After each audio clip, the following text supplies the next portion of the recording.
Okay. First of all, how do you feel?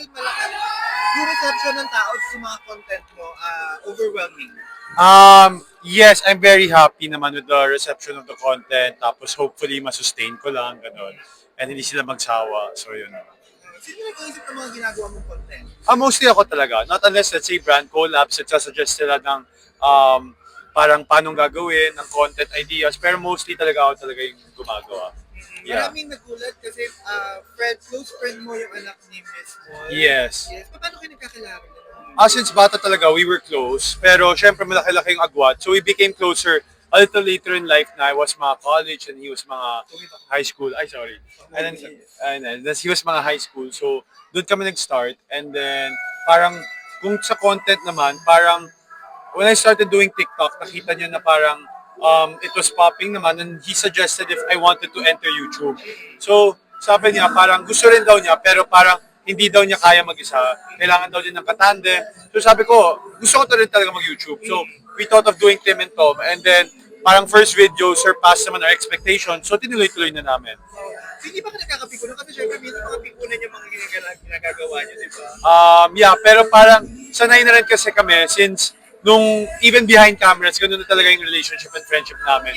So parang it's just really more of like videoing that, vlogging that, and really showing the fans how we are behind the scenes. So ganun rin talaga kami talaga. Alam naman natin yung reaction sa social media, Yeah. makes reaction. Yeah. May mga natutuwa, pero mga hindi natutuwa. Yeah. Paano yung hina-handle din? Nababasa ka yung mga comments sa mga ganun? Of course, tapos nung una, it gets to be. Until now, pag sobra-sobra na, it gets to be. Pero since malakas naman yung support system ko, like my friends and my family, tapos yung mga fans ko na, doon mo kasi rin makikita yung mga sino yung totoong fans. Na kahit despite all the bashing or the people who judge you, they stick with you, stay by your side. Yung mga, it's an opportunity rin for you to take better care of them also, yeah. So, yun. So,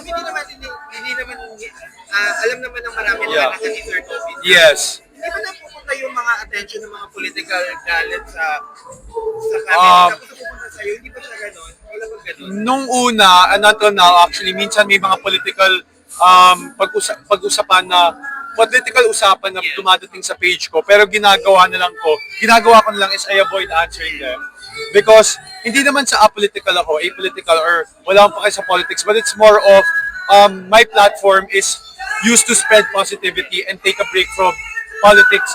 It's a place where you want to get entertained, have a laugh, whether it's through my videos or my live content or YouTube. It's way different from the controversy and the complications that come alongside politics, diba? So yun talaga. So, kilala ka na sa social media, tapos last factor pa yung politics side ng father mo. Yeah. May mga offer na ba sa'yo sa showbiz na pumasok? Hindi naman offer, pero tinatanong if may plano daw pumasok or like yung mga jokes around like PBB. As of now, kasi gusto ko talaga mag-focus sa content creating sa vlogging. Pero hindi naman close yung doors if ever. Kasi ako, before hindi ko nakala na papasok ako content creating.